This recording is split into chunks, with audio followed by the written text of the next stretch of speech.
gang stalkers will arrange for a targeted individual to be followed into an open space like what I am now. And they'll go to security guards, police officers, and the like. And they'll lie on the targeted individual and say that they're up to no good, or that they saw them do something illegal, or that they are here to do something illegal or participate in some kind of illegal activity, and give the law enforcement and semi-law enforcement elements around the targeted individual a reason to watch them more carefully than the people around them. A prime example of this type of gang stalking activity can be seen in my Gang Stalking in Action Part 2 video, in which I go to Sunny Isles Beach, and a gang stalker out there phones in a phony 911 call saying that they saw either me or someone that fit my description so carefully that the police thought it was me inside of a Publix grocery store waving a gun around. Afterwards, putting the gun in his book bag and then walking outside and down the street. I was not even in Publix that day, and the entire scenario stank to high heaven. And a small fraction of that police encounter can be seen on my Gang Stalking in Action Part 2 video. And when I put my phone down, the phone stopped recording. I don't know if the record button was touched on the ground or whatever, but something stopped my phone from recording any further. So you couldn't see all 8 police officers surround me, searching me, asking me questions, many of which I should have stayed silent on, because the questions they were asking me were questions that I, as a United States citizen, did not have to answer. Anyhow, one of the police officers walked out of the car and he had an AR-15 in his hand. And I was like, well, at least they're prepared in case I did have weapons. But I did not. The 911 call was phony. And overall, it was just a very ill-advised and buffoonish thing to do. But the police, naturally, did not know whether or not the call was valid, so they just approached it as if it were valid, just in case. So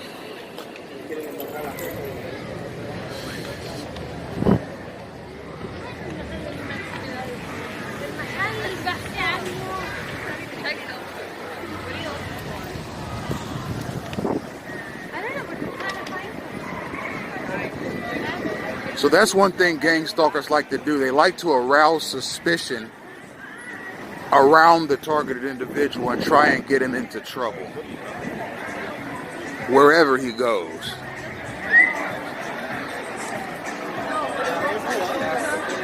That's in the workplace, where a gang stalker, and I had this happen to me when I was working at Sprint. Gang stalkers were calling the corporate office and saying that people in my store were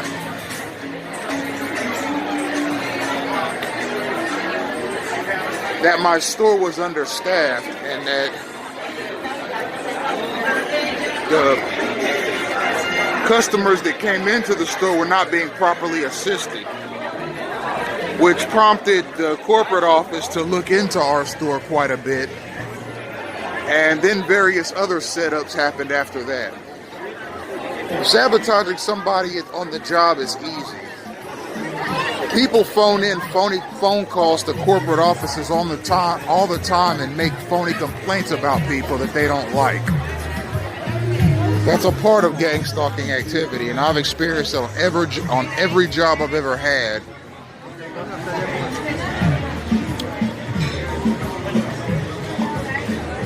It can happen to somebody at school, be it high school or college. People can phone in phony complaints to deans, athletic directors, college professors about alleged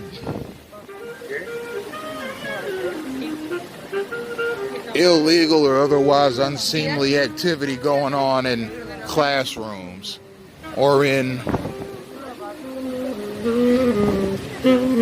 entire departments.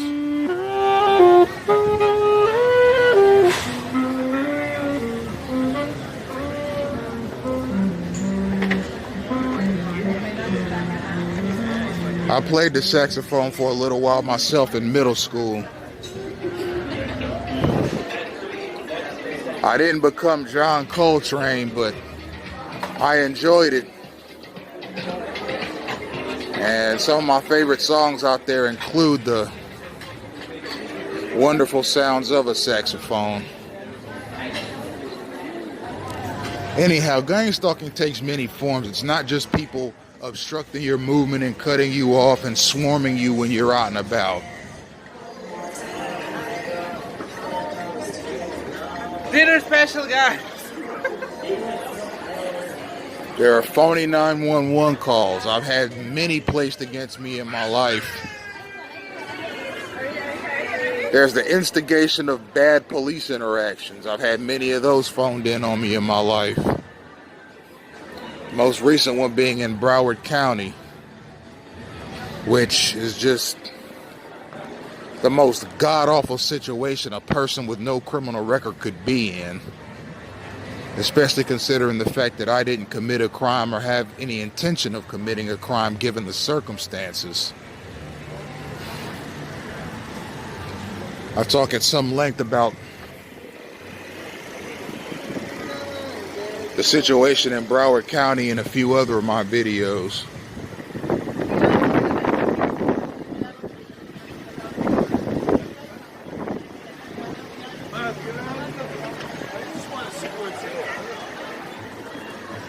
Alright, I'll swerve over around and make a right on the next street.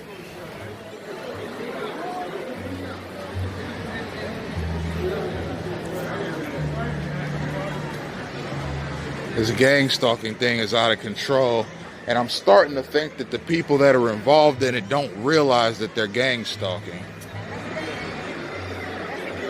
This ought to be interesting. I'm going to go inside this Apple store and see if anything strange transpires. Just a quick visit.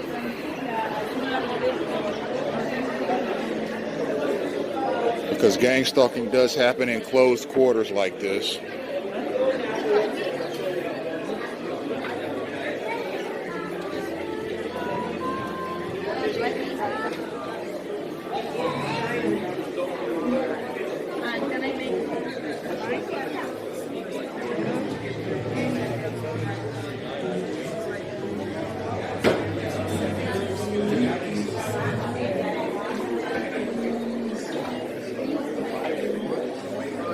Over there.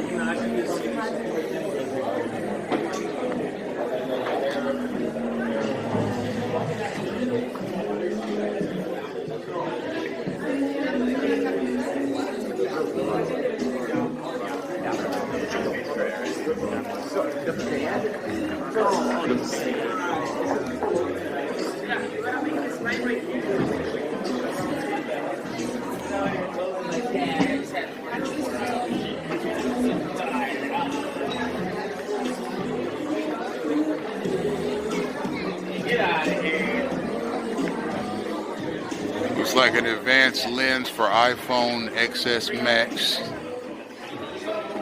That looks incredibly useful. Capturing gang stalking activity.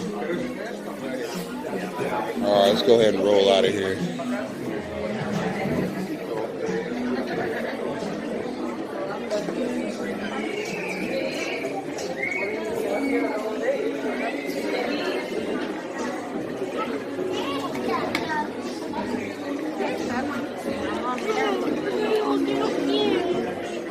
There's one instance of space crowding there. See how, just in a very synchronized form, they just walked right across in front of me. I couldn't tell you who instructs them or what cues they act on, or if it's something just as simple as wanting to walk in front of somebody I don't know. But it stops being a coincidence when it happens to you everywhere you go.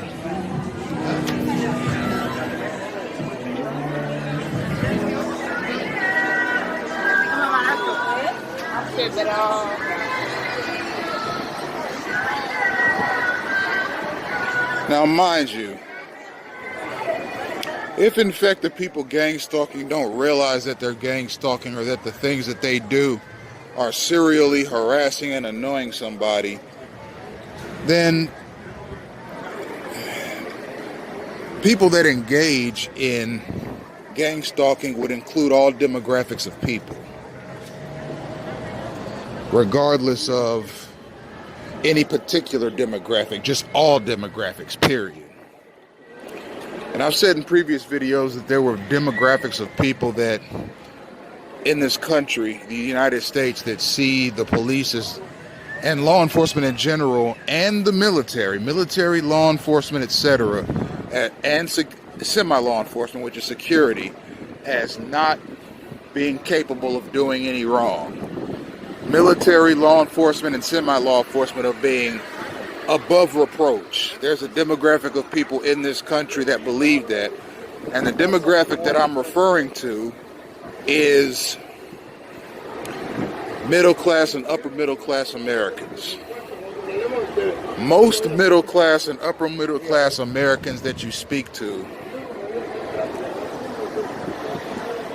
about military, law enforcement, and semi-law enforcement generally hold them above reproach. And mind you, if gang stalking is a product of the train of thought that says,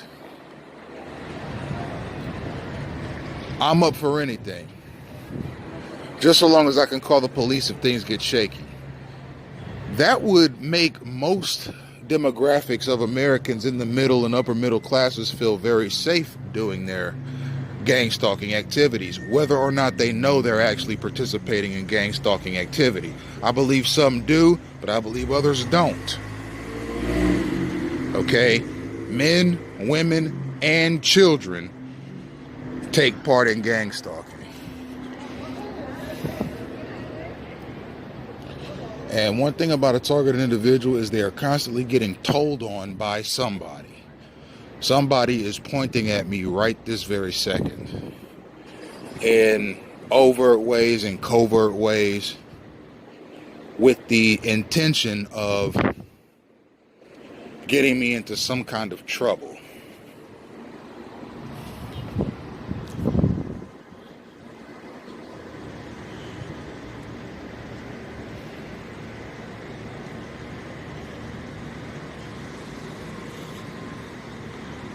Now, when I'm out and about like I am now, the most prevalent form of gang stalking that I see is the general obstruction of my movements when I walk. People darting out in front of me in a synchronized fashion. And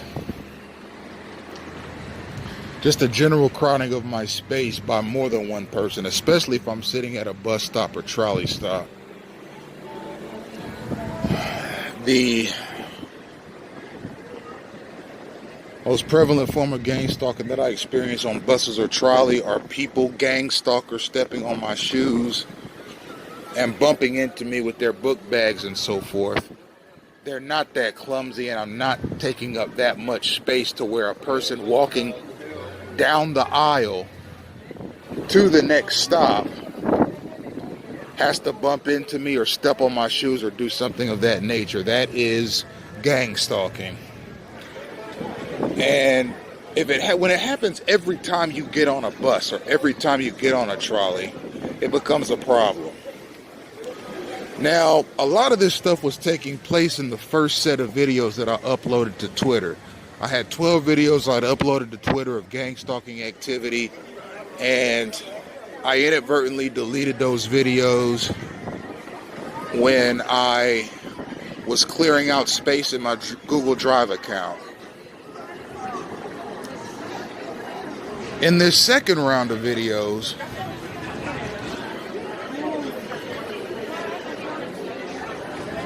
I'm not seeing as much of that same kind of activity when I'm recording. It's almost as if they're on their best behavior. And then when the phone gets turned off, or when the camera stops rolling, it picks back up again. That's because there are very sophisticated and high-ranking gang-stalking technicians in military, law enforcement, and semi-law enforcement sectors that are behind this. And chances are I have a member of one of these sectors zoomed in on my phone as we speak and can see exactly how many minutes and how many seconds of recording time I have left. I have exactly 10 minutes left. Once that expires, the gang stalking activity will pick up as usual. But that's okay, I'm gonna get whatever I can.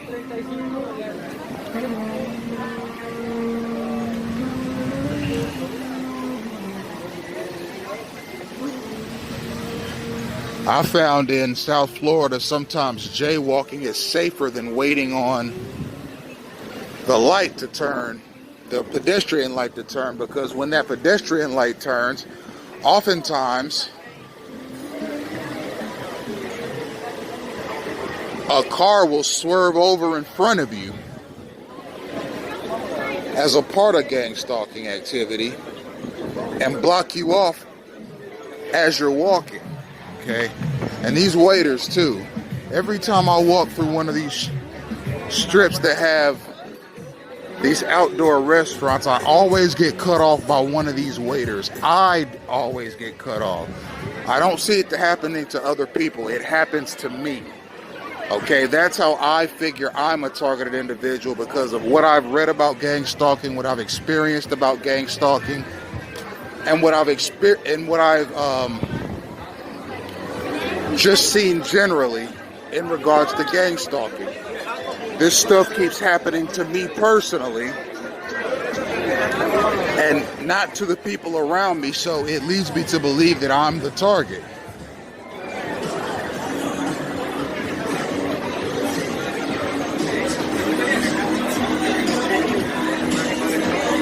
Now you see it keeps happening. See, I can't remember the last time I've walked down one of those restaurant strips and not been cut off by a waiter or waitress.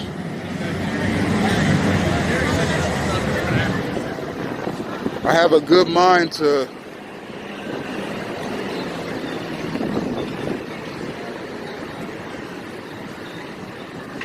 take 17th and walk down Washington, where there's a whole host of restaurant strips,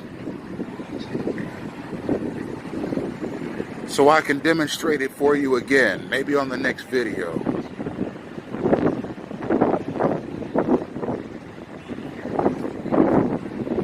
This is somebody I see everywhere, on the trolley, around here, at Starbucks. I see this guy everywhere. He has these light up balloons with teddy bears and stuff like that in them. He sells them for $10 each, and they're battery powered. I heard one woman on the trolley complaining that hers died the minute she bought it, and that they were no good. So I don't know who to believe. Maybe it was a bad batch. The ones he has tonight look like they're nice and bright and worthwhile.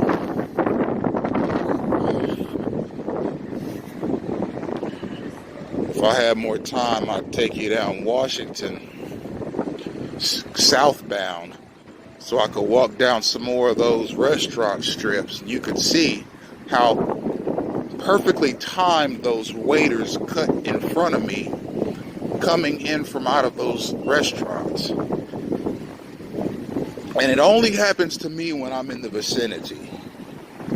I don't see it happening to anybody else, so that means that whatever cue they're given that cue right as I'm in the vicinity. I'm not going to say that the waiter and some other person or group is conspiring to cut me off. What I'm saying is that these gang stalkers are being given cues by higher ranking gang stalkers that they take in my vicinity that cause an obstruction to my movements. So in other words, the obstruction to my movements and the irritating harassment that I experience as a result of gang stalking is a byproduct of the gang stalking mechanism. And the reason it has to be done this way is because if people knew that stuff that they were doing or stuff that they were participating in was harassing another person, they wouldn't participate in it for fear of being prosecuted. So in other words, the people who are doing gang stalking are being used as pawns, and they're being strategically placed around the targeted individual by higher ranking gang stalkers so that targeted individual will feel harassed, blocked in, and obstructed at all times. But the gang stalkers themselves, the lower ranking ones, the ones that are on the front lines in the streets doing things, they don't know. It would appear they're ignorant to the fact that what they're doing is upsetting another person. Even the targeted individual's family. I talked a little bit about family tonight and a little bit about family last night. Targeted individuals generally don't have very warm relationships with their families because families of targeted individuals generally participate in gang stalking activity knowingly or unknowingly.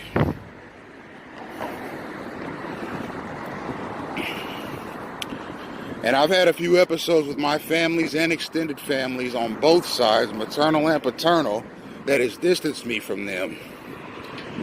And I talked a little bit about that in yesterday's video. So I decided to move down here to Miami where it's just me. But I still experience some of the same kinds of gang stalking here that I did in Cleveland. And here's an interesting find. The Life of the Prophet Muhammad by Mufti Menk. It's an MP3 CD. I've never heard of this CD. I've never heard of Mufti Menk. But I'm actually going to take this over here to the dumpster because it's scratched up beyond recognition.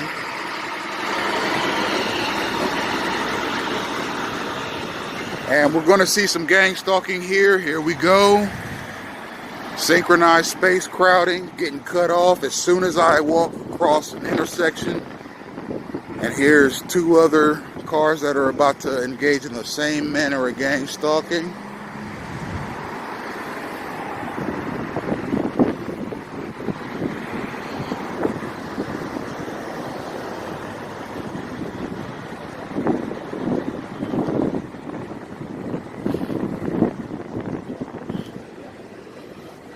I'm a studier of religions and ancient history and so forth. I'll have to look that DVD up tomorrow and see what it's about.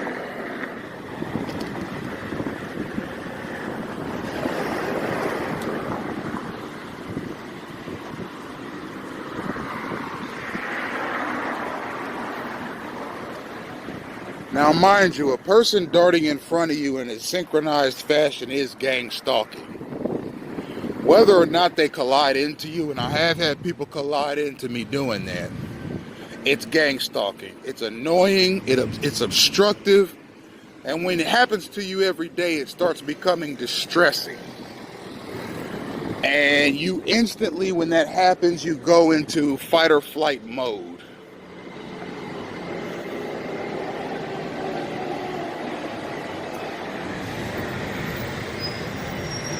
Because of how often it happens to you. You realize it's derived, it's contrived, it's ordered, it's synchronized, and it's extremely annoying. I got exactly 1 minute of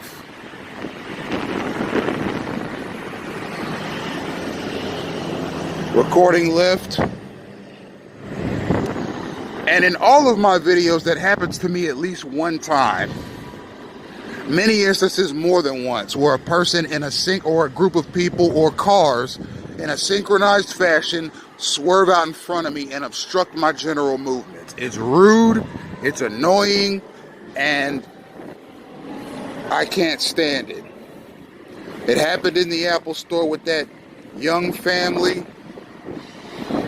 They look harmless, and maybe they are, but gang stalking is not harmless. Whatever cue they took that mandated they cut in front of me was a harmful cue.